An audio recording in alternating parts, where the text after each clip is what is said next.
Question में क्या बोला है? The emissive power of a sphere of area 0.02 metre square. Question page 4 ना। क्या दिया हुआ है क्वेश्चन में? देखो, the emissive power of a sphere of area 0.02 metre square. तो ये 0.02 मीटर स्क्वायर क्या है? एरिया। तो किससे रिप्रेजेंट करूं? Very good. Emissive power of a sphere of area 0.2 is 0.5 kilo calorie. Is 0.5। तो ये 0.5 किलो कैलोरी पर सेकेंड पर मीटर स्क्वायर, ये क्या है? मतलब मैं आपसे ये पूछना चाह रहा हूँ, 0.5 किलो कैलोरी पर सेकेंड मीटर स्क्वायर, ये 0.5 क्या है? हाँ? अब जो बहुत सारी ट्रिक्स होती है ना क्वेश्चन को डिफिकल्ट बनाने की, उसमें से एक ट्रिक इस क्वेश्चन में इस्तेमाल की गई है। जैसे कुछ चीजें छुपा के दी हुई रहती है, कुछ चीजें डायरेक्टली नहीं बताती है। यहाँ पे मैं बोल रहा हूँ ना, क्वेश्चन को डिफिकल्ट बनाने के लिए कुछ ट्रिक्स होती है ना, उनमें से एक ट्रिक यहाँ यूज करिए। वो क्या? इंग्लिश सेंटेंस की फ्रेमिंग। हाँ, अगर आप इसको ऐसे पढ़ोगे ना, देखो, the emissive power of sphere, इतना पढ़ो, फिर the emissive power of sphere of area. जैसे ही ऑफ एरिया यहाँ आ जाता है ना, तो इंसान के दिमाग में कंटिन्यूटी टूट जाती है, फिर वो आगे समझ ही नहीं पाता। Is 0.5 kilo calorie. अब अगर इसको मैं ऐसा पढ़ूं, देखो, ऑफ एरिया का जो पार्ट है ना, उसको भूल जाओ, इसको अब ऐसा पढ़ो, एमिसिव पावर ऑफ स्फीयर, वहां से लेके फिर इस चालू कर दो पढ़ना। पढ़ो।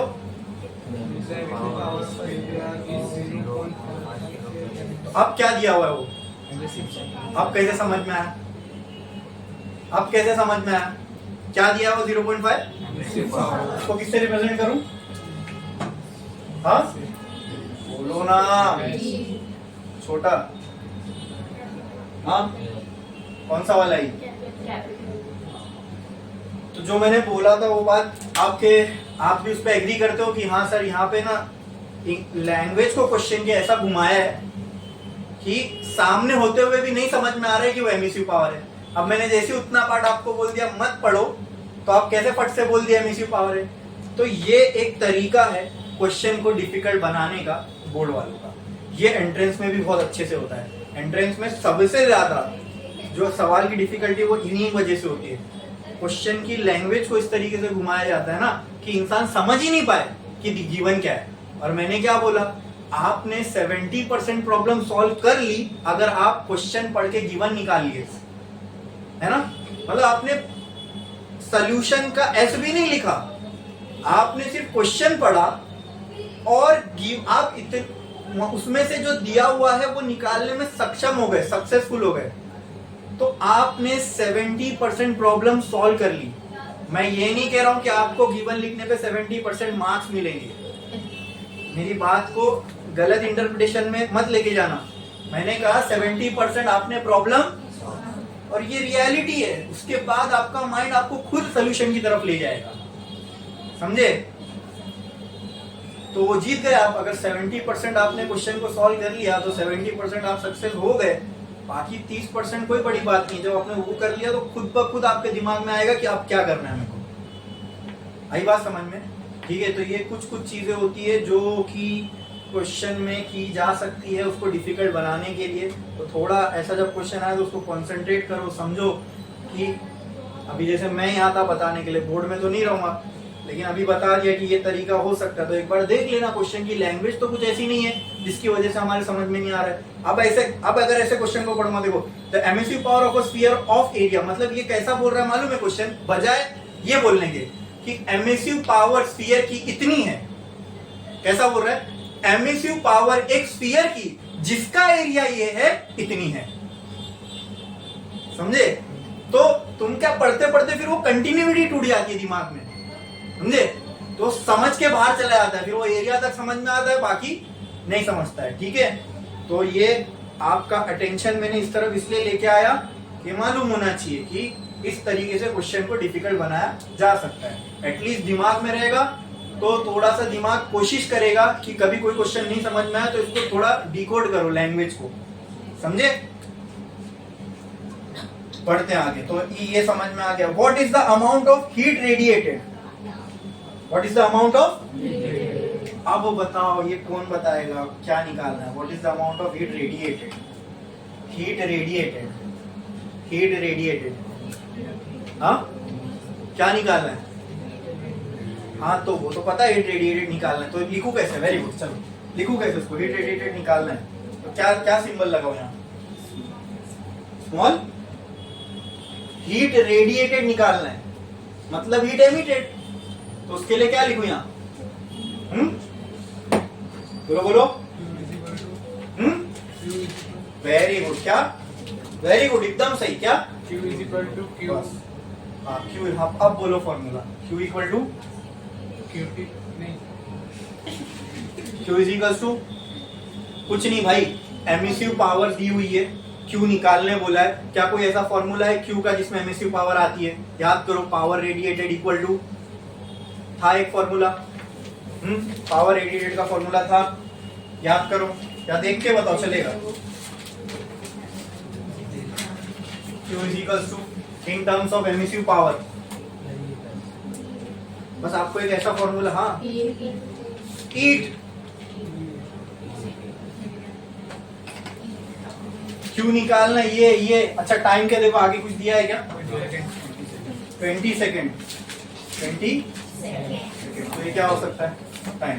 अच्छा ये किलो कैलोरी में है, मस्त यूनिट कन्वर्जन होगा इधर। ठीक है, तो मुझे बताओ, एक तो किलो में है तो 0.5 टू 10⁻³ लगा दिया, किलो हट गया। कैलोरी में इसको किसमें करना है? जूल। तो क्या करेंगे, एक कैलोरी में कितने जूल होते हैं? अरे किए थे ना आपने। 1 calorie is equals to, conversion सिखाया था ना इसका, कब मालूम है? हाँ वो जे का जब हम लोग कर रहे थे, उसमें आपको बुक में भी लिखने बोला था, 1 कैलोरी इतनी होती है। 1 calorie is equal to how many joules? 1 calorie is equal two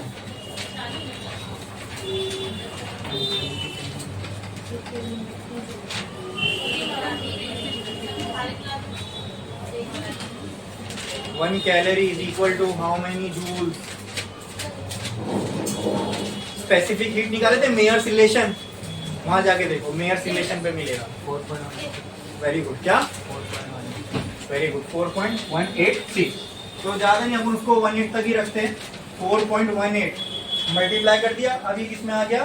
joule per second metre square. बंद करो, joule per second metre square. ठीक है, तो ये आ गया, खत्म। अब क्या सोल्यूशन लिख दो। क्या निकालना है? Q। Q का फॉर्मूला क्या है? E into A into T।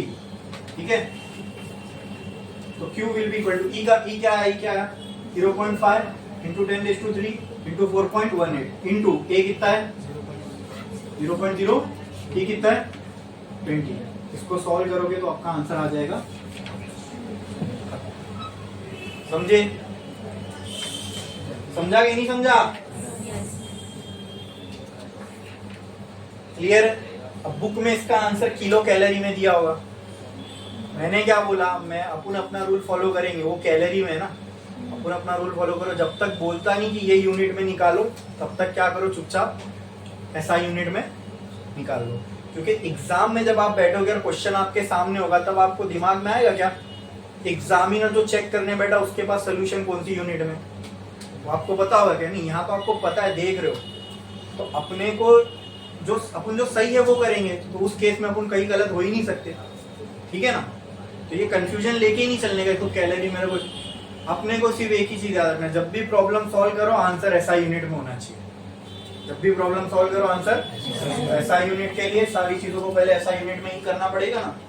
हाँ, तो आंसर ऑटोमेटिकली ऐसा यूनिट में ही आएगा। ठीक है, next.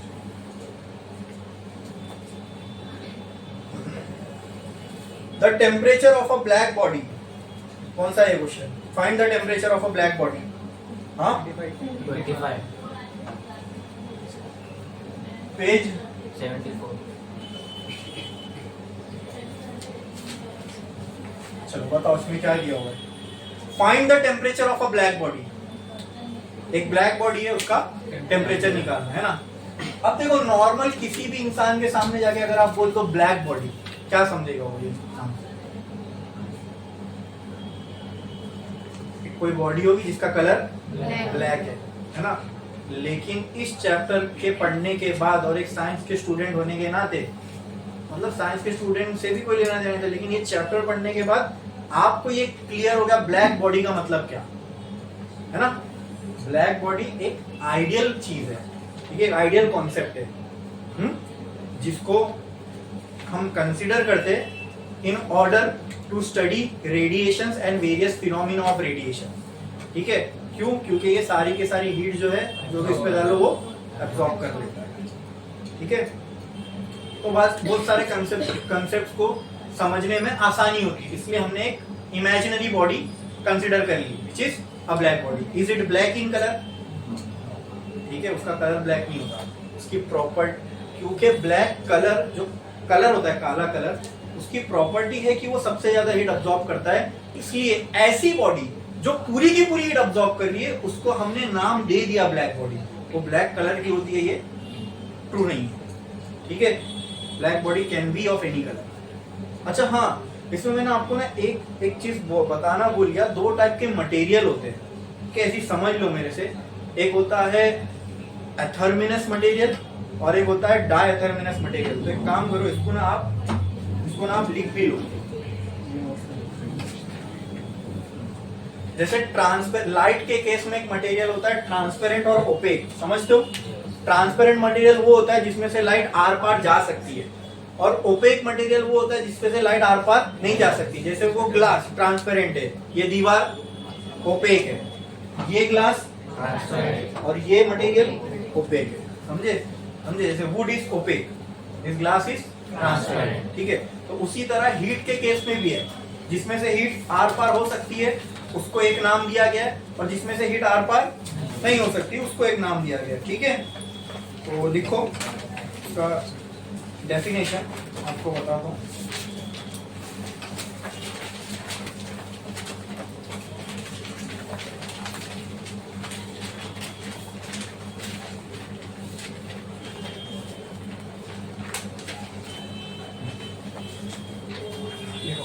Die DIA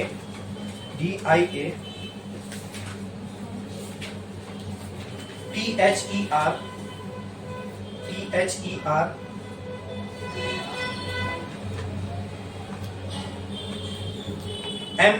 MONOUS, diatherminous MANOUS, diatherminous material. ठीक है, लिखो उसका डेफिनेशन लिखो। The material which allows heat to pass through it, heat to pass through it is called as diatherminous material। और अथर्मिनस मटेरियल क्या होगा? डाया हटा दो, खाली DI हटा दो, बाकी का पूरा लिखो नीचे, देख लें। which does not allow heat to flow through it is called as athermanous material. ठीक है, तो जहां आपने डायथर्मिनस लिखे हो ना, उसके ब्रैकेट में लिख दो ट्रांसपेरेंट। मतलब इससे आप समझ लेना ये ट्रांसपेरेंट मटेरियल जैसा है, यानी ये हीट के लिए ट्रांसपेरेंट होगा, और अथर्मिनस मटेरियल हीट के लिए ओपेक होगा। ठीक है, वो एक काम करो, ऐसा लिख दो, ट्रांसपेरेंट लिखे ना, ट्रांसपेरेंट फॉर हीट, ऐसा कर दो उसको, transparent for heat, bracket close. फिर जहां पे आप एथर्मिनस लिखोगे उसके ब्रैकेट में लिखना ओपेक फॉर हीट, और उसका डेफिनेशन बना दो उसको देख के।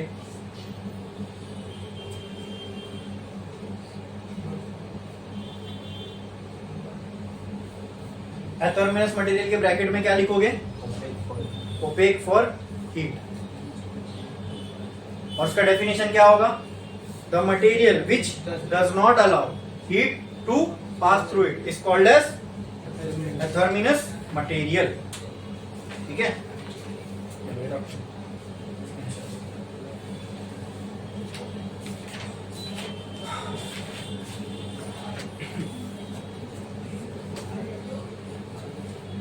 ठीक है। छोटी सी चीज की मालूम होना जरूरी है, बता दिया मैंने। ठीक है, बच गई। ठीक है, चलो। Find the temperature of a black body if its spectrum has a peak at. एक ब्लैक बॉडी है, उसी का आपको टेम्परेचर निकालना, उसी का, और उसी ब्लैक बॉडी की अलग अलग मैक्सिमम वेवलेंथ आपको दी हुई है। ठीक है, चलो देखते हैं। Find the temperature of black body, तो अपने को क्या फाइंड करना है दोस्तों? टेम्परेचर। टू फाइंड टेम्परेचर, बराबर ना। अब कब फाइंड करना है temperature? If its spectrum has a peak at, पहली वैल्यू दी हुई है लैम्डा मैक्स की, कितनी? 700 नैनोमीटर। 4000 से 8000 के बीच में आती है। इसके लिए देखो वहां ब्रैकेट में भी कुछ लिखा हुआ है, विजिबल लाइट, है ना। इसको बोलते हैं, ये होती है विजिबल लाइट, यानी ये रेंज की वेवलेंथ हमको दिख सकती है। ये ऐसा यूनिट है क्या? नैनो इज ऐसा यूनिट नहीं, तो नैनो की जगह क्या लगाने का बताया था मैंने, लिखा के दिया था, मिली, माइक्रो, नैनो। हाँ, वेरी गुड। 10⁻⁻⁹ मीटर। ठीक है, क्या एक और लैम्डा मैक्स दिया हुआ है? यस, तो क्या है वो? तो क्या मैं इसको लैम्डा मैक्स 1 बोल दूं, चलेगा? हाँ, इसको लैम्डा मैक्स 2 बोल देता हूँ। दूसरा क्या दिया हुआ है? 3 सेंटीमीटर। तो बोलो सेंटीमीटर को कैसे कन्वर्ट करेंगे मीटर में? 10⁻⁻² लगता है सेंटीमीटर। ठीक है, फिर थर्ड केस क्या दिया हुआ है? लैम्डा मैक्स थर्ड कितना दिया हुआ है? अच्छा, ये कौन सा है? माइक्रोवेव। ये कौन सी है?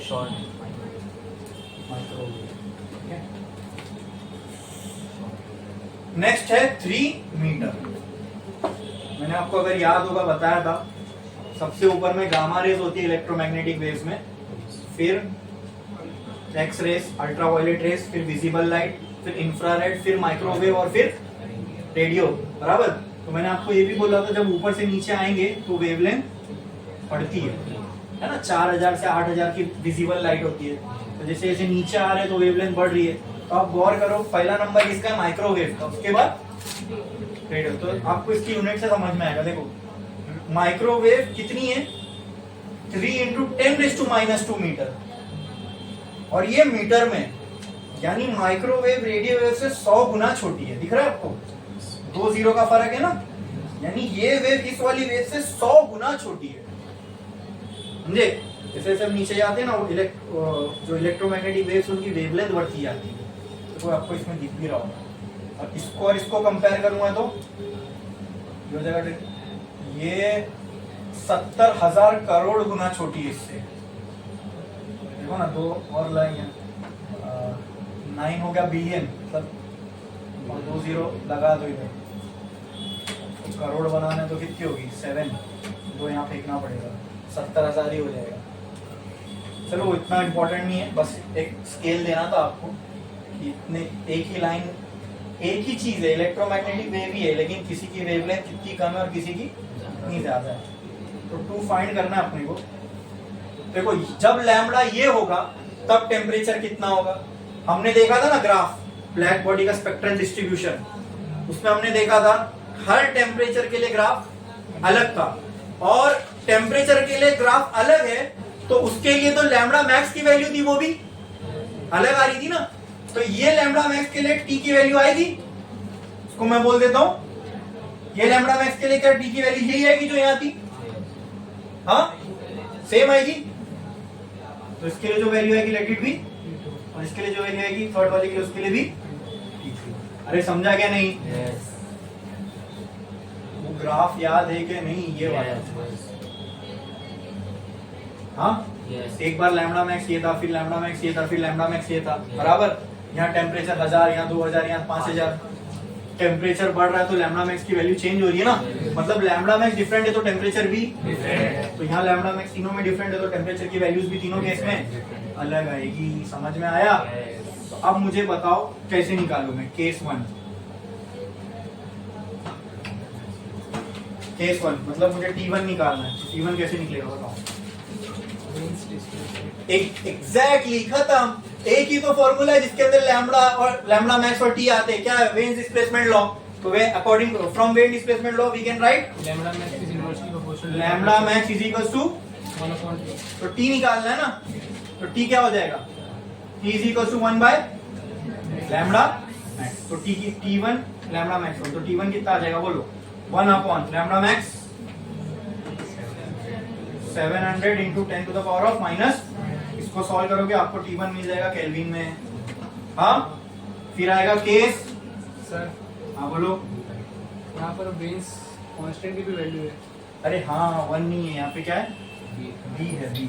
हाँ बी वेन्स कांस्टेंट की वैल्यू बोलो 2.897 10 माइनस इंटू 10⁻³ -3। ठीक है।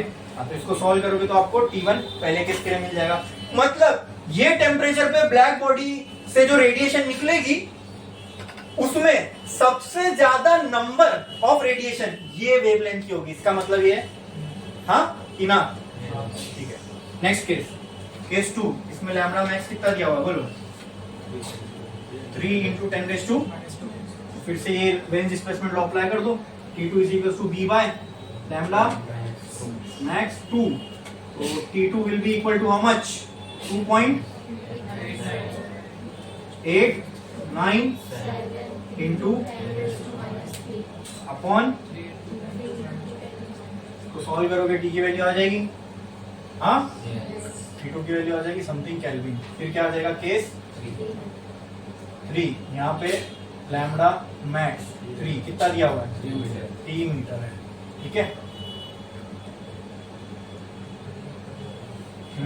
तो according to Wien's displacement law lambda max will be equal to, और ये T will be equal to b upon lambda max. अगर यहाँ पे 3 है तो यहाँ पर भी, तो T3 will be equal to 2.897 into 10⁻² और 3। T3 की वैल्यू आ जाएगी हाँ? समझा कि नहीं समझा? समझ में आया? एकदम अच्छे से समझ में आया? पूरी क्लैरिटी है इसके अंदर? पक्का ना? कोई डाउट है? अरे बोलो, कुछ डाउट नहीं है ना? पक्का? छापो।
गया लिख के?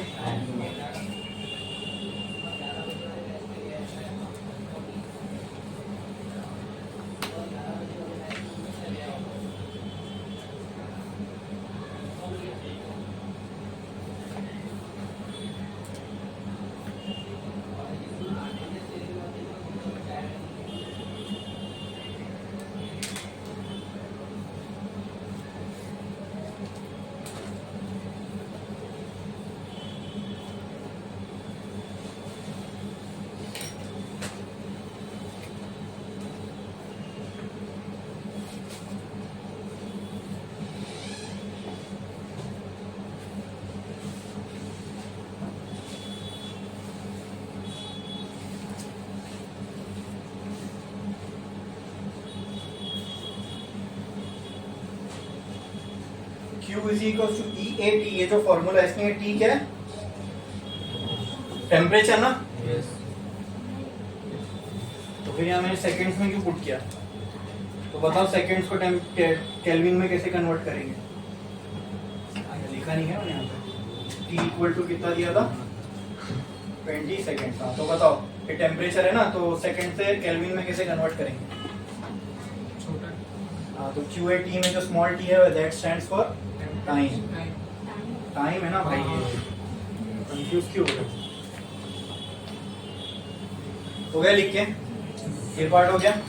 Yes. नेक्स्ट क्वेश्चन बोल रहा हूँ, रीड करो और उसका गिवन निकालने का ट्राई करो, और ये आप निकाल भी सकते हो, इजी है, करो। Calculate the energy radiated in 1 minute by a black body. Question number 19.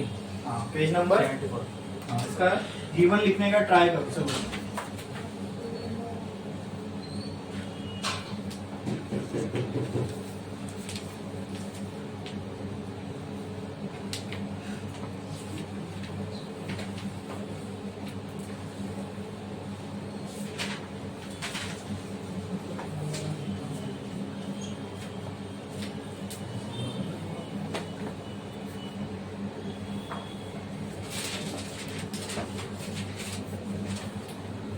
Question 19,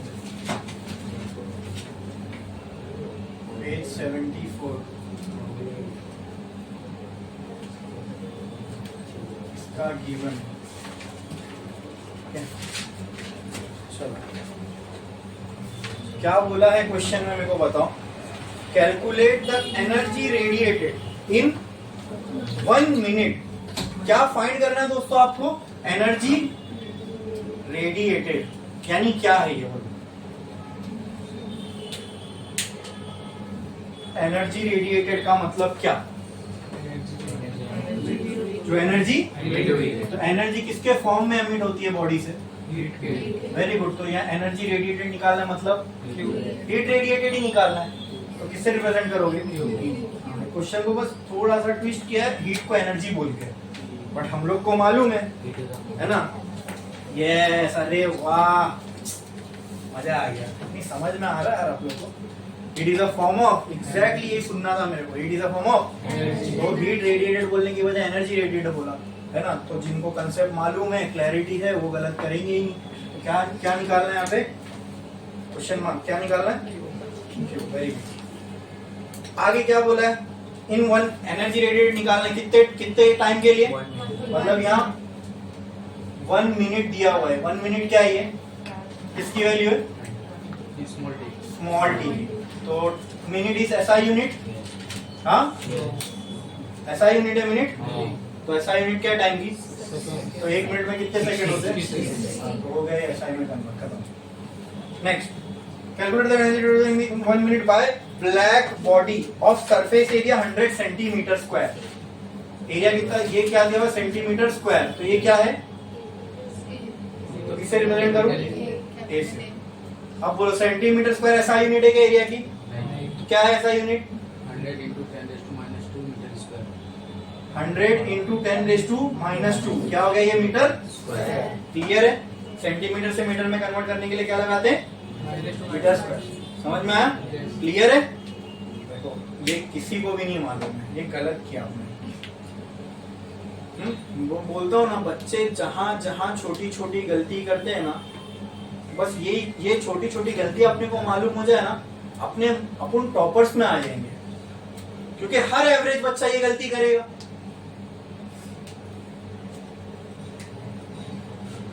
centimetre से मीटर में जाना है तो 10⁻² लगाते हैं। यहां पे तो सेंटीमीटर स्क्वायर है, इससे मीटर स्क्वायर में जाना है तो सेंटीमीटर से मीटर में जाने के लिए -2 लगाए, उसी का स्क्वायर कर दो। ये 2 2 इंटू 2, ये इंडाइसेस का रूल है भाई, पावर पे पावर होती है तो दोनों मल्टीप्लाई हो जाती है। ये मैथ्स है, 7 स्टैंडर्ड इंडाइसेस। 10⁻⁻, तो सेंटीमीटर स्क्वायर से मीटर स्क्वायर में जाना है तो क्या लगाना पड़ेगा? ठीक है, कितनी बारीक चीज है ना, कितनी बारीक चीज, ये सब कोई नहीं बताता। ये जो छोटी छोटी चीजें मैं आप लोगों को बोलता हूँ ना, यही जो है एवरेज को टॉप से अलग करती है। ठीक है, ये अक्सर बच्चे 90, आप में से तो किसी ने भी ये नहीं बोला कि नहीं सर ऐसा नहीं होगा, सब एग्री किए थे कि हाँ सेंटीमीटर से मीटर करना है तो 10⁻² कर दो। तो अब तक आप एवरेज की कैटेगरी में थे, आप किसकी कैटेगरी में आ गए? ठीक है, तो इसकी कंटिन्यूटी रखोगे ना, प्रैक्टिस करोगे, टेस्ट बराबर दोगे, तो एक्चुअल में वो आपके मार्क्स में भी कन्वर्ट होके दिखेगा।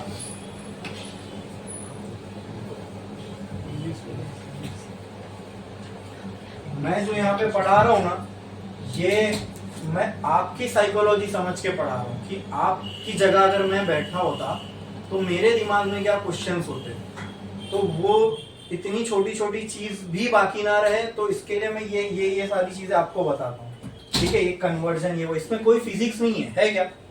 कन्वर्जन था वो, उसके अंदर कोई फिजिक्स थी नहीं। लेकिन अगर ये कन्वर्जन सही नहीं किया तो तुम भले पूरा आंसर राइट पूरा निकाल दो, फॉर्मूला सही पुट करो, कैलकुलेशन सही करो, फाइनल आंसर रॉन्ग ही आएगा ना, 100% रॉन्ग होगा वो। ए की वैल्यू आप 4 की जगह -2 पुट करोगे, वैल्यू अलग ही आएगी, है ना, समझे? तो फिर गलत हो जाता आंसर। आगे क्या बोला है? When it is maintain at 227 degree Celsius, तो टेम्परेचर कितना दिया हुआ है? 227 डिग्री। तो डिग्री सेल्सियस सही यूनिट है क्या? 273 कितना हो जाएगा? नहीं 500 ना, 500 केल्विन हो गया, केल्विन में कन्वर्ट। ओके चलो करो सवाल, बताओ। तो आप लोग बोलो क्या निकालना है? क्यू। गिवन डेटा देखो, गिवन डेटा देखो और जो निकालना है वो आपके सामने है। बोलो क्या फॉर्मूला यूज होगा? अच्छा, स्टीफन कांस्टेंट भी दिया हुआ है, कितनी है उसकी वैल्यू? 5.67। हाँ, स्टीफन बोल्ट्जमैन कांस्टेंट, चलो मैं यहाँ लिख देता हूँ कांस्टेंट कितना दिया हुआ है? 5.67 into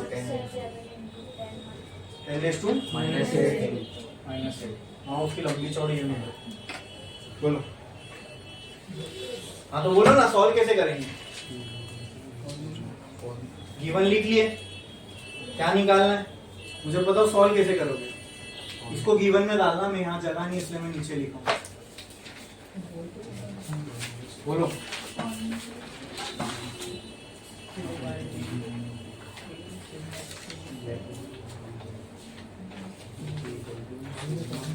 बोलो फॉर्मूला सर, बोलो ना, वही पूछ रहा हूँ, फॉर्मूला बोलो ना। Q by T small t हाँ, सिग्मा सिग्मा 80 power क्या, ये क्या बोलते, क्या इस फॉर्मूले का नाम क्या है? power divided by electron।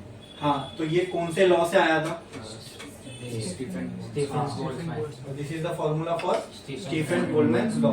तो मेरी बात ट्रू थी क्या नहीं, कि अगर आप क्वेश्चन को देखकर गिवन निकालना समझ गए तो आपका दिमाग आपको सोल्यूशन पे खुद ब खुद लेके जाएगा, है ना।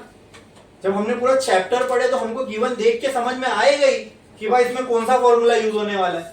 हाँ, कि गिवन में आपने देख लिया सर स्टीफन बोल्ट्जमैन कांस्टेंट दिया हुआ है, तो फट से आपका दिमाग गया हाँ वो फॉर्मूला अपन ने देखे थे, चलो वहां देख लेते हैं। तो उसमें दिखा अरे हाँ इसमें तो सभी गिवन है, खाली एक ही अननोन है, समझे। लेकिन एक इसमें थोड़ी सी मतलब गलती नहीं है, लेकिन छोटी सी करेक्शन है, वो ये है आपको निकालना हीट रेडिएटेड, आपने मुझे रेट ऑफ हीट रेडिएटेड बताया। हाँ, टी उस तरफ चला जाएगा बस, या फिर ये पावर भी, इसको मैं पावर भी बोल सकता हूं ना, heat radiated per unit time rate of heat radiated. अपने को रेट निकालना है क्या? सिर्फ क्या निकालना है, तो करेक्शन इसमें क्या खाली करेक्शन कुछ नहीं, बस ये टी कहाँ चला जाएगा। गलत होता भी नहीं, मैं नहीं बताता तो भी गलती नहीं होती यहाँ कि आप 60 पुट करते टी को आप वहीं ले जाते है ना, लेकिन सिर्फ डी निकालना है। तो एक काम करो, sigma A small T capital T raise to, इसमें एक चीज की कमी है, यहां आपसे गलती, यहां गलत नहीं होता अगर आप ई नहीं रखते इधर तो गलत नहीं होता। क्यों? कि क्वेश्चन में पढ़ो बॉडी कौन सी है और ब्लैक बॉडी के लिए ई की वैल्यू, तो यहां गलती नहीं होती। लेकिन अगर नॉर्मल बॉडी होती और अगर हाँ रेगुलर बॉडी होती और इस फॉर्मूले में आप ई नहीं पुट करते तो गलत हो जाता। क्यों गलत होता? क्योंकि तब ई की कुछ ना कुछ यहाँ वैल्यू दी होती है आपको, है ना।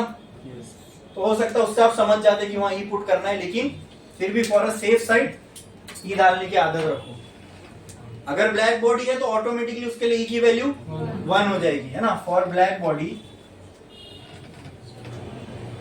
बॉडी ई क्या होता है, तो फॉर्मूला ऑटोमेटिकली क्या बचता है, ए बचेगा ना। अब कुछ मत करो, जो जो वैल्यू पुट कर दो, 5.67 इंटू 10⁻⁸ ए कितना है 100 इंटू 10⁻⁻⁴, टी कितना है 60 और टेम्परेचर रेस टू 4। पूरा क्या करना है आपको, पहले आंसर किसमें आएगा, जब सब ऐसा यूनिट में पुट किए तो आंसर भी किसमें आएगा, ऐसा यूनिट नहीं है। क्लियर है, समझ में आया, पूरा अच्छे से समझाइए। नेक्स्ट क्वेश्चन नंबर बताओ मेरे को, a small black and solid copper sphere, question number 24, page 74। College में कराते क्या ऐसा प्रॉब्लम? हाँ ही नहीं कराते, है ना, कोई कॉलेज में नहीं कराते। और कई सारी जगह प्रॉब्लम पे ध्यान ही नहीं देते, ठीक है। But this is very much important, exam में, एग्जाम पॉइंट ऑफ व्यू से तो है ही है, लेकिन जो चैप्टर आपने पढ़े हो उसके नॉलेज को आप यहाँ पे अप्लाई कर रहे हो। और दूसरा एक बार इसका एडवांटेज ये भी होता है कि आप अगर एंट्रेंस करने वाले हो ना 12th के बाद, तो कहीं ना कहीं आपकी प्रॉब्लम सॉल्विंग स्किल थोड़ी अच्छी हो जाती है, समझे। नीट में तो सारे ही क्वेश्चंस ऑब्जेक्टिव टाइप होते हैं, लेकिन जेई के एग्जाम में है ना कुछ क्वेश्चंस न्यूमेरिकल टाइप भी आते हैं, मतलब जिसमें कोई ऑप्शन नहीं होता, क्वेश्चन दिया जैसे ऐसे आपका क्वेश्चन दिया सीधा आंसर लिखना आपको, ठीक है। ऐसी है ना वो, आपके पास भी क्वेश्चन सीधा आंसर निकालना है आपको, समझे। तो अगर कोई एंट्रेंस करने वाला है तो उसके लिए प्रॉब्लम सॉल्विंग स्किल बहुत बेहतर हो जाएगी उसकी। क्यों? क्योंकि यहाँ पे लिटरली जो आप पढ़े हो उसको आप यहाँ पे अप्लाई कर रहे हो ना, प्रॉब्लम को सॉल्व करना सीख रहे हो, ठीक है। ये याद रखना, ये मैं इसलिए नहीं करा रहा हूँ कि बुक में है तो कराना है, सिलेबस कंप्लीट करना है या चैप्टर में। मैं ये प्रॉब्लम्स आपको इसलिए करवा रहा हूँ ताकि आप प्रॉब्लम सॉल्व करने वाले बनो। मेरे को प्रॉब्लम सॉल्व करके मेरे को वो स्किल मेरे अंदर लाके मेरे को एग्जाम नहीं देना है, पेपर किसको देना है, आपको। तो प्रॉब्लम सॉल्विंग स्किल किसकी अच्छी होनी चाहिए, तो इस पूरे प्रॉब्लम्स को कराने का पर्पस ये है कि आप जो है आपकी प्रॉब्लम सॉल्विंग स्किल्स अच्छी हो जाए, आप खुद क्वेश्चन पढ़ के प्रॉब्लम सॉल्व करने वाले बनो, समझे। वही पॉइंट ऑफ व्यू से और वही दिमाग में रख के अपन ये प्रॉब्लम सॉल्व कर रहे हैं। यही बात समझ में, तो आप भी दिमाग में वही रख के चलो। ये मत समझना कि बस हाँ बुक में है इसलिए सर करवा रहे, नहीं, आपको खुद प्रॉब्लम सॉल्व करने वाला बनना है, ठीक है। इसलिए बोलता हूँ कि वो रीड करो, गिवन निकालो। क्यों?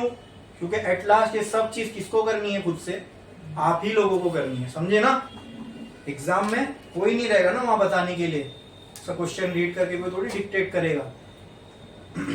अभी टेस्ट भी होगा तो उसमें भी तो आपको ही करना है। चलो इसका गिवन लिख, a small black and solid copper sphere of radius 2.5 centimetre. तो क्या दिया हुआ इसका, रेडियस 2.5 सेंटीमीटर। तो क्या है ये बोलो, रेडियस को किससे रिप्रेजेंट करूं, स्मॉल आई से, ठीक है। If placed in an evacuated chamber, is placed in a, the temperature of a chamber is maintain at 100 degree Celsius. तो ये 100 डिग्री सेल्सियस क्या है? टी। तो इसको कन्वर्ट कर देंगे तो कितना हो जाएगा? 273। तो टी की वैल्यू कितनी हो जाएगी? 373 केल्विन। आगे, eight what rate energy must be supplied. तो क्या निकालना है? टू फाइंड, गौर से पढ़ो क्या दिया है, at what rate energy is supplied, मतलब क्या निकालना है? Rate of energy which will be, very good, Q by T. ये बहुत लोग नहीं समझ पाते, जब ये सब दिया रहता है ना, रेट निकालो, ये वो तो बहुत इजी हो जाता है Q के लिए फॉर्मूला लिखना। तो ये बहुत बारीक बारीक चीजें हैं, जिसको वो बारीक बारीक कॉन्सेप्ट मालूम होंगे वही सही कर पाएगा। क्वेश्चन में रेट ऑफ एनर्जी बोला है, एनर्जी नहीं बोला है। तो Q लेके सॉल्व करता कोई भी, वो पहले तो इसी में फंस जाता, टी की वैल्यू ही नहीं मिलती उसको। लेकिन जिसको मालूम है वो सिंपल लॉजिक लगाया, रेट ऑफ एनर्जी पूछा, टी की वैल्यू चाहिए ही नहीं, Q बाई टी डायरेक्ट निकालने बोला है, समझे? तो एक छोटी सी चीज थी, क्या मैंने आपको बहुत पहले बताया, जब भी आप वर्ड रेट सुनो तो समझ लेना डिनोमिनेटर में टाइम है, ग्रेडियंट सुनो तो डिनोमिनेटर में यस, हाँ बोलो, डिस्प्लेसमेंट, या फिर मीटर वाली कोई क्वांटिटी है, समझे? बस ये छोटी सी चीज मालूम होने से देखो कितना बेनिफिट होता है। At what rate energy must be supplied to the troposphere to maintain its temperature at 110 degree Celsius, 110 degree Celsius. अब ये क्या है फिर? सही, ओके, पकड़ लिया इसने। तो ये किसका लेकिन टेम्परेचर है? तो क्वेश्चन अगर आप फिर से पढ़ो, अब अगर नहीं समझ में आ रहा है तो क्वेश्चन को फिर से पढ़ो। A black and solid copper sphere is placed in a evacuated chamber। एक देखो, आपको याद है वो एक ऐसा हमने चैम्बर लिया था क्रिचॉफ लॉ पढ़ते टाइम, उसके अंदर बॉडी को रखे थे। तो ऐसी चैम्बर को इवैक्यूएटेड चैम्बर बोलते, मतलब उस बॉडी को आपने दुनिया से अलग कर दिया। एक चैम्बर लिया, उसके अंदर आपने इस स्फीयर को रखा। और आगे पढ़ो क्या बोला था, temperature of a chamber is, तो ये 100 डिग्री किसका टेम्परेचर है? यस, एग्जैक्टली, वेरी गुड, अरे वाह क्या बात है, समझ गए। बॉडी जो है चैम्बर में रखी है, तो चैम्बर बॉडी के लिए क्या हुआ? सराउंडिंग। तो 100 डिग्री किसका टेम्परेचर है? तो सराउंडिंग के टेम्परेचर को हमने किससे रिप्रेजेंट किए थे? वेरी गुड, किससे? T0 से। अरे ये बहुत भारी भारी चीज है मालूम। अगर ये आप लोग बोल पा रहे हो ना, अगर आपको लग रहा है ये आसान है और बोल पा रहे हो, ये इस वजह से हो रहा है क्योंकि आप लोगों को समझ में आया। लेकिन जिस किसी नए बंदे के पास जाके खाली प्रॉब्लम वो देख के पहले डर जाएगा, प्रॉब्लम उसका साइज देख के। लेकिन आप लोग को मैंने अभी तक सॉल्यूशन स्टार्ट भी नहीं किया, लेकिन देख के आप समझ गए कौन सा फॉर्मूला लगने वाला है क्या नहीं? तो मैंने कहा ना कि प्रॉब्लम सॉल्विंग की स्ट्रेटेजी यही है कि अगर आप क्वेश्चन पढ़ के गिवन निकालना सीख गए, इतना आपने अपनी स्किल को डेवलप कर लिया ना कि आप प्रॉब्लम पढ़ के गिवन लिख पा रहे हो, समझ लेना आपकी 70% प्रॉब्लम सॉल्व। उसके बाद आपका दिमाग खुद आपको सोल्यूशन कर लिया है, ठीक है? तो फिर ये 110 क्या हुआ दोस्तों? तो एक ही तो टेम्परेचर बचा, बॉडी का टेम्परेचर, तो ये T हो जाएगा। तो T will be equal to 110 plus 273, तो ये कितना हो जाएगा? 383, इससे 10 ज्यादा ही है ना। फिर आगे क्या बोला? Take Stefan constants to be, sigma की वैल्यू क्या लेने बोला है? 5.67 into 10⁻⁻8 joule per second metre raise to 4, ठीक है? नहीं, केल्विन रेस टू 4, पाई की value joule per second metre square kelvin raise to 4। और क्या दी हुई है? यस, क्या है? 1416। अच्छा, ठीक है। तो अब इसमें चलो सोल्यूशन बोलो, कोई फॉर्मूला बोलो। Very good, Q by T will be equal to E sigma A small t A small t ऐसा ना? स्मॉल टी नहीं, पहले नहीं है। नहीं आएगा। हाँ, T not is T not पहले था नहीं टी माइनस टी नॉट हाँ सही है। देखो इसमें जानबूझ के बॉडी का टेम्परेचर ज्यादा है ताकि बॉडी हीट रेडिएट करेगी, तो यहाँ माइनस में नहीं आएगा आंसर। ठीक है, अच्छा तो कौन सी बॉडी है? ब्लैक बॉडी है। Very good. ट्रीट लास्ट में देखो बोला भी है treat the sphere as black body तो इससे अपने को एक चीज और क्लियर हो गई क्या? Yes, equal to 1। तो Q by T will be equal to क्या बचेगा? Sigma A capital T raise to 4 minus small t raise to 4। Sigma दिया हुआ है, Q by T निकालना है, दोनों T भी दिए हुए हैं, बचा क्या? बस यही इस प्रॉब्लम का ट्विस्ट है। नहीं, एरिया निकालना है, Q by T तो फाइंड करना है अपने को, फाइंड तो Q by T करना है, लेकिन एरिया निकालना पड़ेगा। तो एरिया के लिए आप देखो ये भी दिया हुआ है, तो एरिया ऑफ स्फीयर कैसे निकालोगे? अरे शेप क्या है? एरिया के लिए आपको शेप मालूम होना चाहिए। शेप क्या है? स्फीयर। अरे लेकिन स्फीयर तो 3D सरफेस है, इसकी एरिया थोड़ी होती है, इसकी तो वॉल्यूम होती है, तो फिर एरिया कैसे निकालोगे? तो भाई सरफेस एरिया निकालना है। मैंने क्या बताया, सरफेस एरिया जितना ज्यादा होगा उतना ज्यादा बॉडी हीट रेडिएट करेगी। तो हीट रेडिएशन किस पे डिपेंड करता है? सरफेस एरिया पे। किस पे? तो सरफेस एरिया ऑफ स्फीयर का फॉर्मूला होता है 4 पाई r square. 9th standard geometry mensuration chapter है ना। Sphere area, surface area of sphere का फॉर्मूला है, और वॉल्यूम ऑफ स्फीयर अलग होता है 4/3 पाई r क्यूब। ठीक है, तो चलो ये एरिया का फॉर्मूला है, इससे आप क्या, इसलिए पाई की भी वैल्यू दिया हुआ है 3.14 इंटू आर का स्क्वायर। तो एक काम करता हूँ ना, मैं वहां पे पुट करने से अच्छा यहीं पे लिख देता हूँ सब, है ना। Sigma into 4 into pi into R square T raise to 4 minus T naught raise to 4। Q by T will be equal to क्या आएगा ये 5.67 into 10 raise to minus 8 to 4 into pi into 2। ये 25 है ना, ये क्या हो जाएगा 2.5 into 10 raise to minus 2। 2.5 into 10 raise to minus 2 the whole square into कितना कैपिटल टी बॉडी का 383 raise to 4 minus 373 raise to 4। ये 10 नहीं आएगा, 10 रेज़ टू 4 नहीं आएगा, ये अलग अलग सॉल्व करना पड़ेगा। Q by T will be equal to जो भी आंसर आएगा आपको किस में आएगा, ऊपर जूल है नीचे टी है, तो जूल पर सेकंड, या इसी को आप जूल पर सेकंड को मैंने बताया था वॉट भी बोलते हैं। ठीक है, इतना समझ में आया? अच्छा तो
ओके हो गया?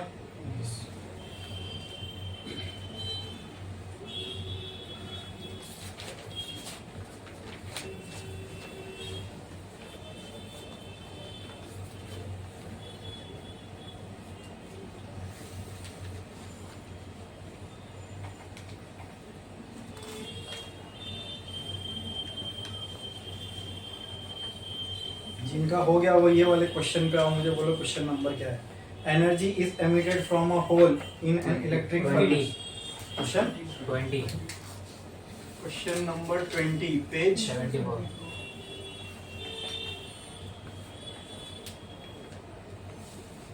इसका given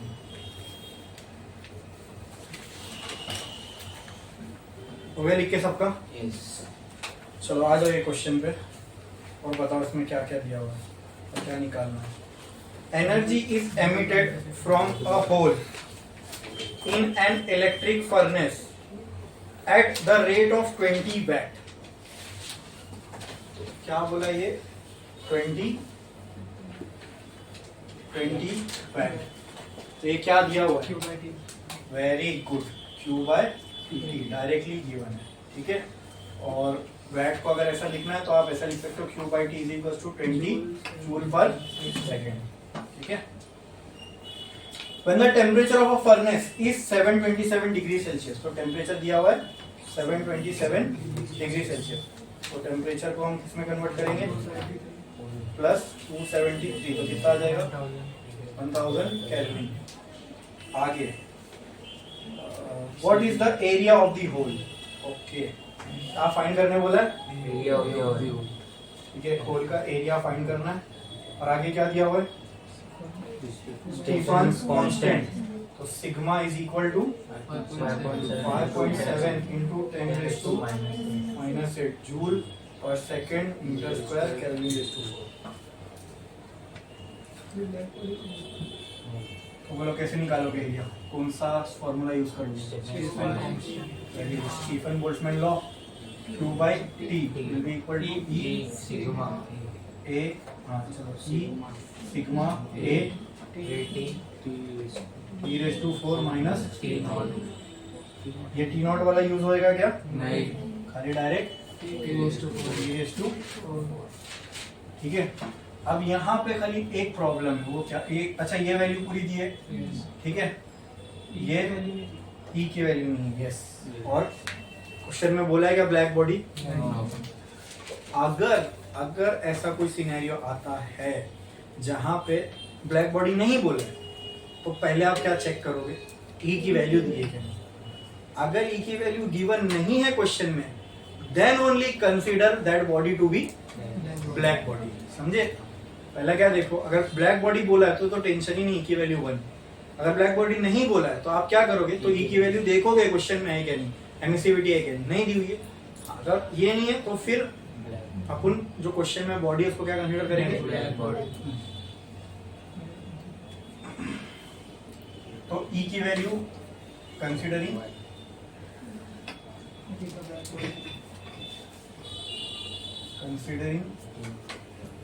the area to be a black body. ठीक है. therefore E की वैल्यू 1. तो Q by T will be equal to sigma A capital T raise to. तो सिग्मा की वैल्यू क्या है? 20. इसकी कितना है? 5.67 into 10 raise to into A into T raise to 4 मतलब 1000 रेज़ टू 4. निकालना क्या है? A. तो ये हो जाएगा 20 into 5.67 into 10 raise to -8 upon 1000 raise to 4. ये इक्वल टू क्या दे देगा अपने को? तो यहाँ से जो भी एरिया की वैल्यू रहेगी डायरेक्टली आपको किसमें मिलेगी? Metre square. समझे? ठीक है. इसके बाद वाला जो क्वेश्चन है वो रीड करो जब तक और उसका गिवन बताओ. Compare the rates of emission of heat. Question number 22 page number 74. Question 22 page 74.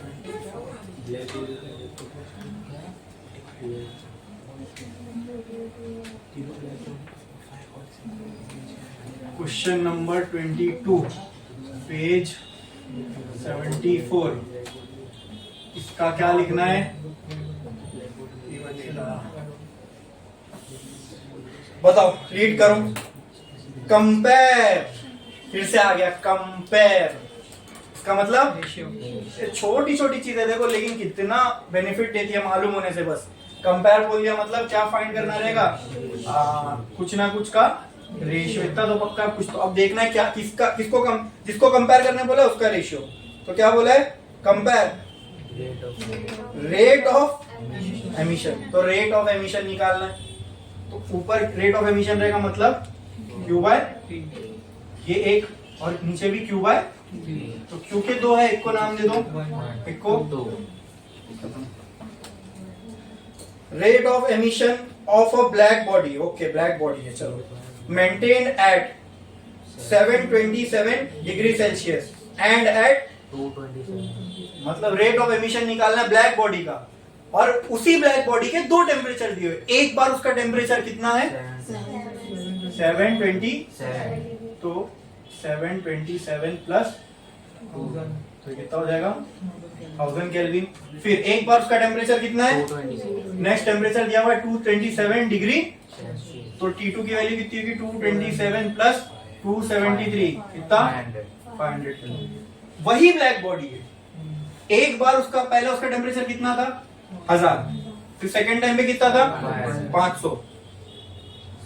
If the black body surrounded by enclosure at 27 degree Celsius, मुझे आप बताओ 27 डिग्री ये किसका टेम्परेचर है दोस्तों, वेरी गुड वेरी गुड, किसका, तो इसको किससे रिप्रेजेंट करेंगे T नॉट से। तो T naught will be equal to 27 plus 273 will be equal to 300 kelvin.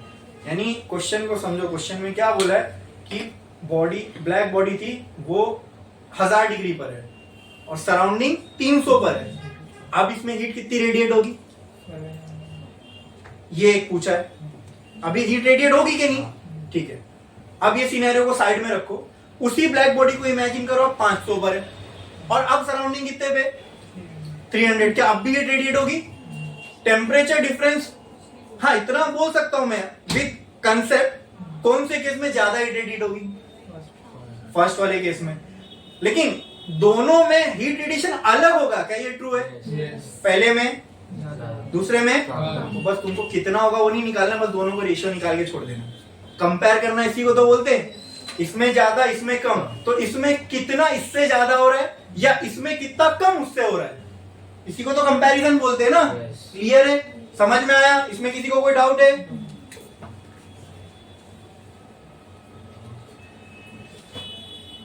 तो अपने को क्या निकालना है। तो मुझे आप ये बताओ Q/T1 कैसे निकालूंगा। पहले तो Q/T का फॉर्मूला बोलो, E A sigma T minus black body है, E की वैल्यू 1, E इक्वल टू 1, खत्म। तो Q/T क्या बचेगा, E sigma A capital T raise to 4 minus T naught raise to 4। अच्छा कंपेयर करना है, शॉर्टकट यूज कर सकते हैं। तो कहना है right Q/T is directly proportional to yes capital T raise to 4 minus T naught raise to 4। अब शॉर्टकट अप्लाई करना है, ये कैंसिल होगा, कांस्टेंट आके हट जाएगा, ये हो जाएगा 1 डिवाइडेड बाय Q/T अपॉन 2। तो यहाँ पे मैं रेशियो में क्या ये लिख सकता हूँ T1 raise to 4 minus T naught raise to 4 upon T। T2 raise to 4 minus T naught raise to 4। अब यहाँ पे तो टेंशन नहीं है नीचे ऊपर का, क्योंकि सामने सामने ही था। क्लियर है, तो Q/T upon 1 upon Q/T bye 2। अच्छा ये ऐसा पूरा बार बार ऐसा लिखना अच्छा नहीं लग रहा है, तो इसको मैं P1 अपॉन P2 लिख दूं, चलेगा।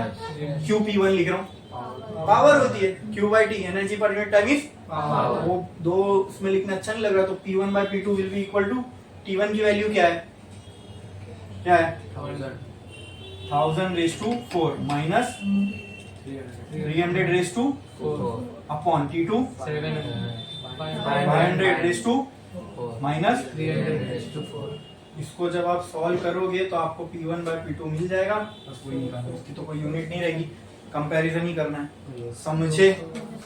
पक्का क्लियर है? इसमें किसी को कोई डाउट? कितने प्रॉब्लम किए अभी हमने?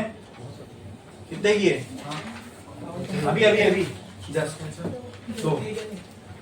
इसी के साथ अपना kinetic theory of gases and radiation with numerical हो गया फिनिश। ठीक है, समझे?